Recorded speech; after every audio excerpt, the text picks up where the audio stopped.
I get asked this all the time. How did I get started building a personal brand, and how can you get started building a personal brand?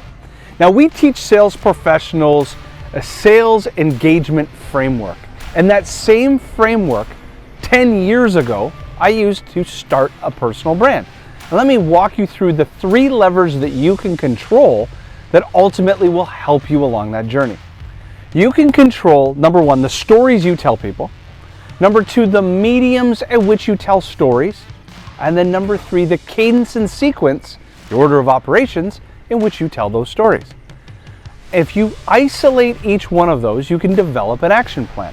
So, as I pioneered and developed the concept of social selling, I had some choices to make. First was around stories. What I came to recognize is that if you want to develop a personal brand around a topic, find that story's enemy. So what I did was I recognized that social selling was the antithesis or the complete opposite of cold calling, because social selling is about warm engagement and reaching out with value and purpose. So I picked a bit of an enemy, and my story was constantly telling people that social selling was about using that sphere of influence and high social proximity, relationships, to be able to engage customers in a bold and different way that a cold call just wasn't doing. So that was number 1. Number 2 was mediums. I had to make a choice, and I chose 2 real platforms. One is I decided to blog every single day. For 5 or 6 years, Sales for Life produced a blog from the year 2013 to the year 2018 every single day. Now, what I also recognized was not everybody was reading these emails.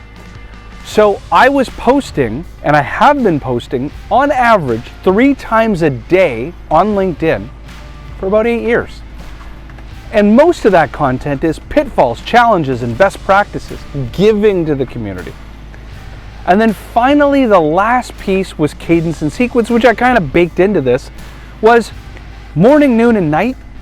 I was engaging that community. So yes, that sounds like a lot. There's tools and technology that can aid you, like the Hootsuites of the world and all kinds of engagement platforms. But if you really want to be the CEO of your market, you're going to have to own it. And that's how I got started. I really chose a small sample of a story that I could triple down on. That was social selling being the opposite of cold calling. And then I chose 2 mediums, LinkedIn and blogging. And that's what kind of begun that scale. So I hope that this helps.